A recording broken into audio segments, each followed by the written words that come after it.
Morning, everyone. My name is Glenn Pomeroy. I'm the CEO of the California Earthquake Authority, and it's my great pleasure to welcome you all to the fourth annual CEA Research Forum. It's amazing that we've been at this now for 4 years in a row, and for those of you who've been with us before, we welcome you back. For those of you who are first-time attendees, thank you very much for attending this important session. This is a big day, and this is a very important forum. First of all, it's the largest turnout we've ever had, despite the fact that we're doing this all virtually. And this is really a technical forum in which we're going to be actually celebrating and reporting on the culmination of a 5-year endeavor that began back in 2015, amazingly enough, when we issued an RFP. Our goal was to contract with a technical team to get the right experts together to drill down deeper into the long-held assumptions about the merits and the risk reduction accomplished by a certain form of earthquake retrofit. The cripple wall effort with braces and bolts. We really wanted to determine with greater certainty the risk reduction that was accomplished, and that was worth the 5-year effort. That really culminates today. So this is a virtual conference. We've all been attending probably a lot of them. I saw a few of you back in early March at the National Earthquake Conference, and that was the last thing we probably all attended. Speaking of virtual forums, I participated in a forum of other organizations like the CEA around the world. There's an organization in Canada and in the UK and Iceland and Turkey that deal with natural catastrophe risk. We had a forum of all these organizations. 14 nations around the world participated in this call the other day. It started at 4 in the morning in California, and the same call was at 11 o'clock at night in New Zealand. But the amazing thing was, all these people from around the world, everybody was broadcasting from their home. It brought home to me that this is absolutely a global pandemic, and that no part of the world is untouched, and we're all getting through it. And we're getting through it today with this virtual approach to this conference. I want to just give a brief introduction to the California Earthquake Authority for those of you who aren't familiar with us. If we could go to that slide, please. The CEA really now focuses on 3 main areas. First of all, the earthquake insurance, which is really what we were formed for. Back in the wake of the Northridge earthquake in '94, when private insurance companies really didn't want anything more to be associated with this risk for the most part, the state of California formed the CEA.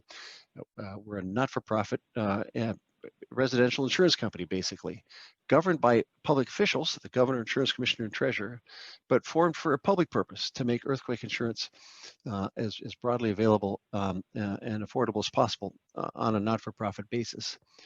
We're now with over 1 million policyholders and kind of a wide range of policy options. We're approaching our 25th anniversary, and CEA is here to stay. About 10 years ago or so, we began to focus on another mission of ours that's assigned to us by the legislature, and that is mitigation. We actually went to the legislature and said to them, we know we're supposed to provide leadership with respect to mitigation, but we really need a leader on our team to be able to do that. We're a bunch of insurance nerds. What do we know about engineering? So the legislature agreed and provided an executive level position, a chief mitigation officer position. I'm not sure if there's any other title like that in any other company in the world, but we have one. And we recruited and we're fortunate beyond words to be able to find Janiele Maffei, our chief mitigation officer, who I'm sure all of you know, or if there's some who don't, you'll get to know her during the course of the next couple of days. An incredible leader who had the vision to put this earthquake brace and bolt program together. Which we can describe in more detail sometime, but basically provides grants to people to retrofit their older home. We've now helped over 12,000 homes get retrofitted. And with this project, we're going to find out more of just how valuable that mitigation project is. Then finally, we were recently assigned another responsibility, and that is we're the administrator of this California Wildfire Fund that the state created last year, a fund to provide insurance protection for investor-owned utilities if their equipment results in a fire. There's now some coverage to help pay victims of those fires. With the winds howling in California last night, today, and throughout tonight, we're paying close attention to whether or not there's any fire outbreaks. So far, so good, it appears, and we'll keep our fingers crossed with respect to that. What is not shown on this slide is really what brings us here today, and that is the research component of the CEA. We, a few years ago, formed this research focus and asked Janiele to wear two hats, not only as a mitigation leader, but as the research director. And it was her vision, again, that resulted in where we are today, with which is the 4th annual research forum. Now being able to discuss these research results obtained by this incredible technical team that Janiele and others have put together. So I just want to say congratulations to Janiele and her wonderful staff for organizing this conference. Thanks very much to you all for your work on the project, for those of you who were involved, and for all of you for being a part of this forum. I wish you great success in the next couple of days, and thank you again for joining. Welcome everybody. So good morning everyone. As Glenn said, I am Khalid Mosalam. I am the director of the Peer Center. It's also my pleasure to welcome you to the CEA Peer Research Forum. This year, the forum will focus on the earthquake performance of single-family residences. This is indeed an important topic for Peer for several reasons. It studies the effect of earthquakes on the built environment, something important to Peer. It also explores the consequences of damaging buildings on the affected community, and this is also of importance to Peer's mission. And it identifies in a proactive way what actions are needed to be taken to mitigate the damaging consequences. And above all, it has a strong impact on people. All of us live in these kind of wood frame houses. They are prevalent throughout California and the entire United States West Coast. Also, businesses and communities who would be impacted by that expanding ripple effect of damaged buildings and potentially displaced residents will also be affected, even if these businesses and communities are not living in or are not pursuing their activities in wood frame houses, but still the effect can come to them. Glenn briefly mentioned the CEA peer partnership on this topic. I really like to thank CEA for this opportunity to collaborate. I hope that will be the start of many more collaboration to follow on different topics that of interest to our both organizations. I also thank CEA for giving Peer the opportunity to co-organize this 2020 CEA Peer Research Forum. It is certainly an unusual year, but I am sure that forum will be useful to all the attendees. I personally look forward to the presenters from ATC, the Peer CEA project team led by Yusuf Buzurgania, and our research colleagues who will present different tasks that took place in this project over the coming 2 years. Over the past 5 years in the coming 2 days. So I wish all of you a very successful and informative webinar. And I'm looking forward to the next session. I believe I should pass it on now to Janiele Maffei, the CEA Chief Mitigation Officer. So it's yours, Janiele. Thank you, Khalid. Really appreciate your kind words. And thank you to Glenn as well. Great kickoff with the leaders of these two organizations. And we have just put up a poll on the screen that I encourage all of you to quickly go through. We'd like to know who you are. You know who we are. We have put our bios up on the chat for you to look up.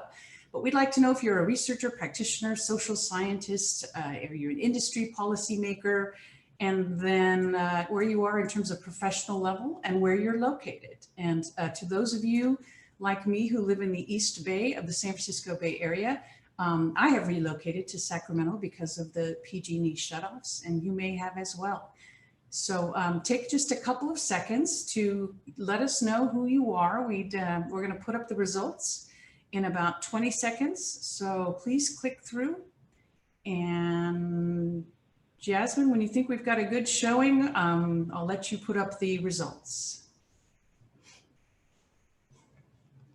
For those of you just joining us, we're asking you to fill out a poll to let us know who you are.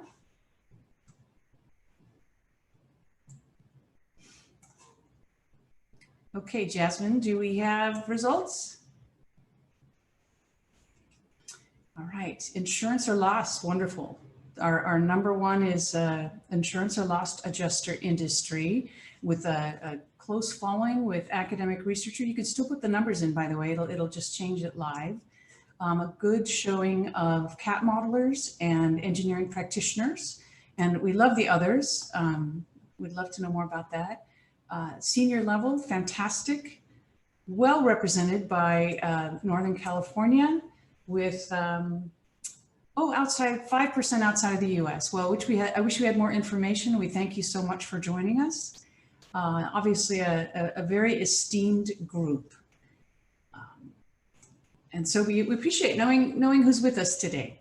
So I am Janiele Maffei, and I am the Chief Mitigation Officer at the California Earthquake Authority. And as Glenn said, I am the Director of Research. And so with that privileged title comes an amazing ability to work with just tremendously talented people. And you're going to meet them in the next 2 days. So it's going to be an interesting presentation, not only on the CEA Peer project, but on other projects that were produced by the Applied Technology Council, ATC, that really helped us frame the answers to questions that we believe homeowners who have vulnerable houses in earthquakes really want to know and want to hear.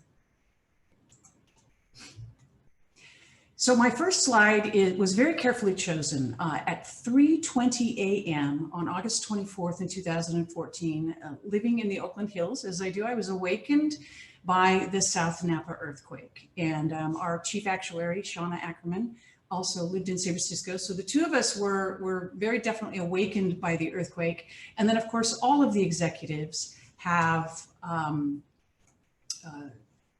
alarms on our computers and our phones. And so we were all chatting within minutes about the earthquake. And I met Glenn Pomeroy, who you just met, in Napa at I think 8:30 in the morning. And I had lots of experience, particularly from Loma Prieta, Northridge earthquake, and earthquakes in between, and wanted to drive around with him to, Glenn is from North Dakota. I wanted to show him what was going on. And we happened upon those two houses that I'm going to go back to. Aaron, I'm having trouble going backwards. Thank you. So we happened upon these two houses. They were very close to downtown Napa. And as you can see, very, very similar. In fact, I think they're identical other than the porch on the one on the left. This picture was taken a couple of weeks later. So there was just caution tape around the yellow house the morning of the earthquake. It had clearly come off of its foundation, was tilted, lots of damage to appendages in the back of the house. The blue house had some minor damage, but was still standing on its foundation. And ironically, the owner of the blue house came out of the house right as we pulled up. And I was able to ask him if he had done any retrofit. And he wasn't really sure what that meant. But very clearly, when I explained I was looking for what you had done in your crawl space, he said after the 2000 Yountville earthquake, he did some retrofit himself. So this was not a code compliant retrofit, not what you're going to see today in terms of the ATC product. But he had done just enough that he kept his house on the foundation and he was able to stay in that house. So we have seen examples that retrofit works. It's hard to know that after an earthquake because, of course, there's no real formal records for a house that's retrofitted. But we know it works. And at the CEA, we wanted to know just exactly what that meant. What did that mean when we're delivering a message about mitigation? What can we tell people in terms of their savings and how they're protecting their home? How can we modify our hazard reduction discount for people who are insured with us and have mitigated that particular kind of vulnerability? These were all questions that we were asking ourselves. As Glenn mentioned, I wanted to just point out before we start that the CEA is an instrumentality of the state. We're not an agency.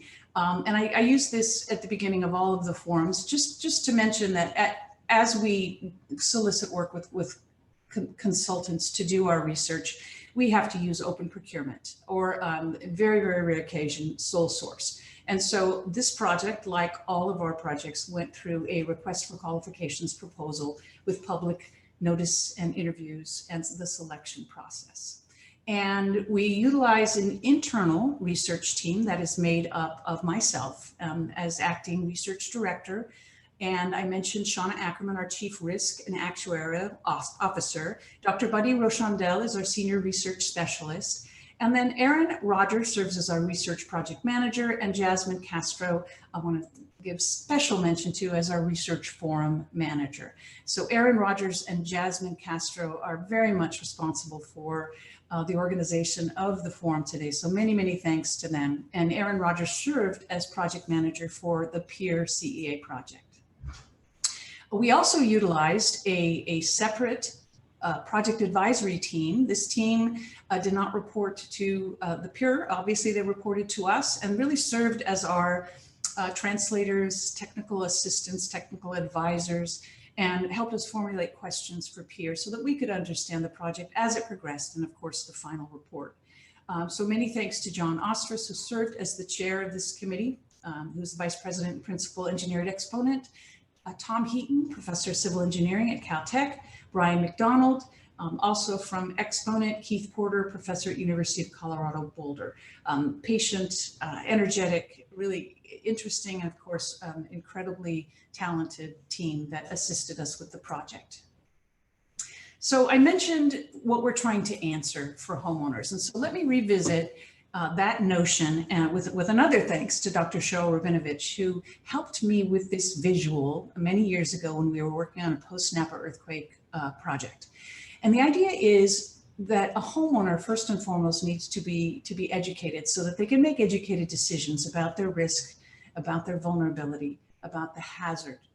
And so the first thing is we need them to want to step up and move up that staircase to knowledge with the first step, which is, what is my risk? The CEA is mandated by its enabling legislation to use the best available science to create the insurance rates. And we certainly do so. And in that, we sponsor to make sure that the best available science is well sponsored. And we have sponsored USERF and NGA projects in the past. So we want people to understand in plain English, what is their risk? And then we want them to understand, particularly if they have an older house, what house weaknesses do I have? Do I have a seismic vulnerability? You know, I do have this older house. Just exactly what does that mean? And so we worked with ATC as they upgraded FEMA P50. And we converted that into QuakeGrade, which is an application. You're going to see this morning some great presentations about some of the ATC work that we've sponsored, one project that we didn't, but is all around the notion of how are wood frame, particularly single family dwellings, damaged, and how do we retrofit them? So what retrofit is right for my house is of course a question, and we have some tremendous solutions now with ATC 110 that is now FEMA P1100, and that goes into our earthquake brace and bolt program where we provide grants to homeowners to retrofit their homes. But when you move to the next step about a homeowner asking you, so what exactly is the cost benefit for this retrofit? How am I protecting my finances? We had certainly the modelers have been modeling what that differential is. But you know, we don't know a lot about, as I said, you can drive down the street. I don't know which house is retrofitted, which one is not. And so this CEA peer project was essential to fill in this gap. And I think you'll see just how well that slides in there. And then of course, the other pieces that we're doing, the how do I pay for it? We do have that grant program. We provide information on how people might talk to their lenders. Who should I hire? We have a contractor directory. We have training and directories for contractors, engineers, and building officials. And then of course, once the retrofit is complete, the CEA of course provides additional information and insurance for that final protection of their home. So our research program is centered around filling in the gaps, providing the information that homeowners and residents in California need to be more resilient in earthquakes. I want to mention that in the next 2 days, you will notice a particular topic that is missing is we're not going to really talk about how the results of all of this information are impacting, if they are impacting, our insurance. And so essentially our third-party modelers are analyzing the available peer results to determine appropriate updates to their models. And the CEA expects information on those impacts to its portfolio of risks to be available mid-2021. So the reason that we're not talking about it is we simply don't know the impacts yet. So you don't need to ask us any questions. We won't have any speakers who are prepared to answer that because, as I mentioned, we just really don't have that information yet. But in terms of information we do have, it is rich, and I know that you'll enjoy it. So some very simple specifics about how we're going to utilize Zoom. I think at the beginning of every forum, I have so enjoyed going around and individually personally meeting all of you, and I'm disappointed I can't do that today. But we do know who has attended, and we certainly saw a great snippet of what industries you represent. We have the chat function off just simply as preservation for us. It's can be distracting, but the Q&A is very definitely live, and that is how we would like you to propose questions to us. And we would very much appreciate it if you would add your name and affiliation. So Janiele Maffei, CEA, you know, A, B, C, D, E, we'd love those answered. If you type those into the questions and answers, our research team, the CEA's team, is going to compile those, not unlike we would do in a live meeting, as if we have the cards and we're putting them together, and we'll get them to the moderators. They will be asking those questions of the presenters at the end of the sessions. So you won't have an opportunity to hear a question answered directly after the presenter, but rather at the end of the entire session. I think that's the fairest thing to do for the presenters. Unanswered questions, though, we're going to retain because we have a 30-minute session scheduled for tomorrow where our presenters are coming back and where we can ask more in-depth questions. And then, of course, you can also hear and see interaction between them as they answer your questions. So also would like you to save your research ideas. So after the question and answers on Tuesday afternoon, we also are going to use that Q&A forum to solicit ideas for research. I mentioned that, you know, there's no guarantee that we could fund or that we would fund the research, but would very much like to have you say, okay, after listening to this or after my life's work, here are some research ideas. And we will also be asking of the presenters. You've now been working on this for 5 years, many people for even longer than that on this issue. Where do we go from here? What's next? I like to say that I envision a post-earthquake scenario, particularly in California someday very soon, where autonomous cars are driving around and projecting photographs of potential damage back to machines that are using machine learning, AI, to categorize damage, to perhaps take building inventories that were done the same way with remote sensing and processed with AI, so that we have quick assessment, a quick on-the-ground understanding of damage. I think that is in our near future. So what do we as researchers, what do we as engineers need to do to catch up with that technology so that we're ready in the event of the next earthquake?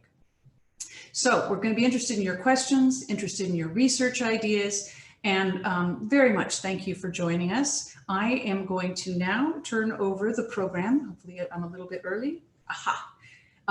The other thing I wanted to mention is that we are going to start precisely on time after breaks and lunch. I think it's the most respectful thing to do for speakers because they have so much to tell us.